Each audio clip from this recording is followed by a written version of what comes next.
नमस्कार दोस्तों, रेलवे में एक और नई वैकेंसी आ चुकी है। जी हां दोस्तों, सेक्शन कंट्रोलर के पदों पर रिक्रूटमेंट जारी हो चुका है 2026 के लिए।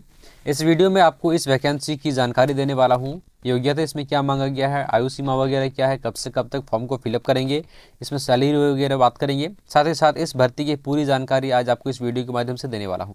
चलिए फटाफट से वीडियो को शुरू करते हैं।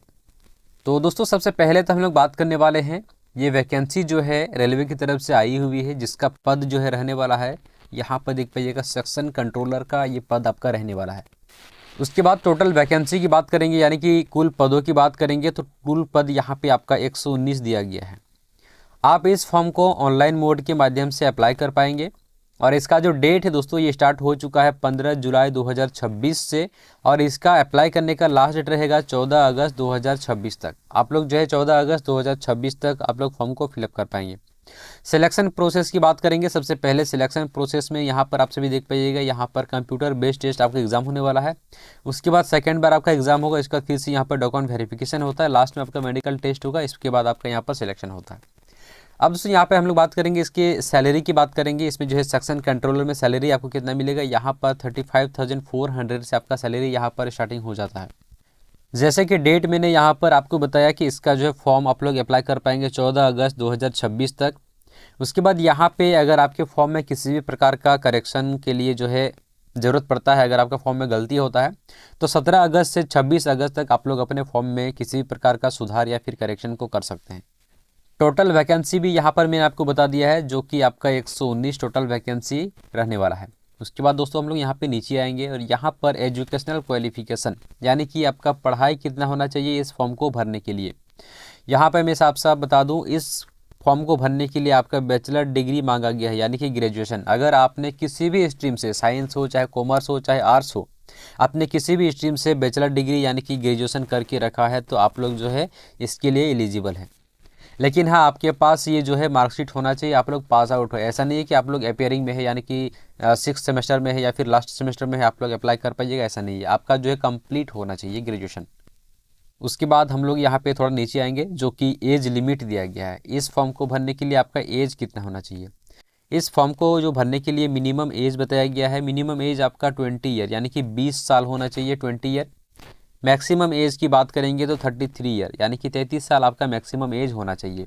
बाकी दोस्तों यहाँ पे SC ST को 5 साल का छूट मिलता है, OBC को 3 साल का छूट मिलता है। ठीक है, यहाँ पर OBC को 3 साल का मिलता है, SC ST को यहाँ पर 5 साल का छूट मिलता है। मैक्सिमम एज ये 33 साल ये जनरल वालों के लिए रहने वाला है। एज जो है यहाँ पर 1 जुलाई 2026 के अनुसार ही काउंट किया जाएगा, यानी कि 1 जुलाई 2026 को मिनिमम एज 20 साल होना चाहिए और मैक्सिमम एज 33 साल होना चाहिए 1 जुलाई 2026 तक। अब हम लोग बात करेंगे इस फॉर्म को भरने के लिए आपसे कितना एप्लीकेशन फ़ीस मांगा जा रहा है। यहाँ पर जनरल, OBC और EWS वालों के लिए 500 यानी कि 500 फीस यहाँ पर लगेगा। बाकी SC ST, female, PWBD, ex serviceman, minority और EBC वालों को 250 रुपये फ़ीस यहाँ पे लगेगा इस फॉर्म को भरने के लिए, जो कि ये पैसा आपका रिफंडेबल होता है। यहाँ पर जो आपका 500 रुपया कट रहा है, इसमें आपका 400 रुपये रिफंडेबल होता है, वो एग्ज़ाम के बाद होता है। उसके बाद 250 रुपये में से यहाँ पर 250 रुपये रिफंडेबल होता है। सिलेक्शन प्रोसेस जैसे कि मैंने आपको ऊपर में ही बताया, लेकिन फिर से यहाँ पे क्लियरली दोहरा देता हूँ। सबसे पहले आपका CBT यानी कि कंप्यूटर बेस्ड टेस्ट होने वाला है। उसके बाद दूसरा में आपका यहाँ पर CBAT यानी कि कंप्यूटर बेस्ड एप्टीट्यूड टेस्ट यहाँ पे होने वाला है। तीसरा में आपका यहाँ पे DV यानी कि डॉक्यूमेंट वेरिफिकेशन होगा। चौथा या लास्ट में आपका मेडिकल एग्जामिनेशन होता है। इसके बाद आपका यहाँ पर सिलेक्शन हो जाता है। अब हम लोग बात करेंगे इस फॉर्म को भरने के लिए क्या क्या डॉक्यूमेंट का रिक्वायरमेंट है। सबसे पहले आपका 10th का मार्कशीट होना चाहिए, ग्रेजुएशन का सर्टिफिकेट होना चाहिए, रिसेंट आपका पासपोर्ट साइज़ फ़ोटो होना चाहिए, सिग्नेचर, एक आधार कार्ड तो होना ही चाहिए। कास्ट सर्टिफिकेट अगर आप लोग किसी कैटेगरी से हैं तो आपको यहाँ पर कास्ट सर्टिफिकेट देना होगा।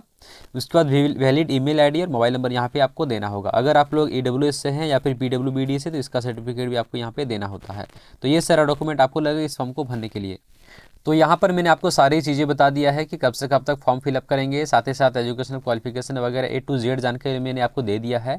और फॉर्म आपको भरना है, ये आपको जो है visit the officially railway recruitment board website यानी कि RRB का जो ऑफिशियली वेबसाइट है, यहाँ से आपको फॉर्म को अप्लाई करना है, जो कि मेरे वीडियो के डिस्क्रिप्शन बॉक्स में वेबसाइट का लिंक दिया गया है। तो इस प्रकार से आने वाले इंफॉर्मेशन वीडियोज़ पाना चाहते हैं हमारे वीडियो को लाइक करके चैनल को सब्सक्राइब जरूर कीजिएगा।